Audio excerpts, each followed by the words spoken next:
Today I'm making s'mores brookies. First, I'm going to make the brownie batter, so I'm going to add 1 packet of brownie mix into a bowl. Then, following the directions on the back of the packet, I'm going to add an egg, oil, and water. Mix that up until combined. Next, I'm going to make the cookie batter, so I'm going to add 1 pack of this chocolate chip cookie mix.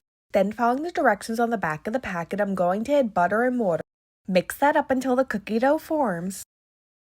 Now I have a cupcake pan with liners in it. I'm going to add a scoop of brownie batter into each one.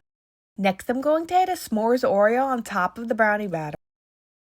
Next, I'm going to add a scoop of cookie dough on top of each cookie and then bake this at 350 for 20 to 25 minutes.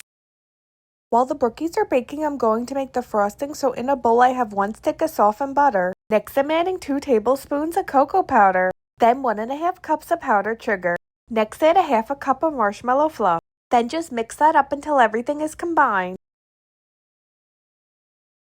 Once the brookies were done and cooled, I added them to a tray and I put the frosting into a piping bag. I'm going to pipe a swirl on each brookie.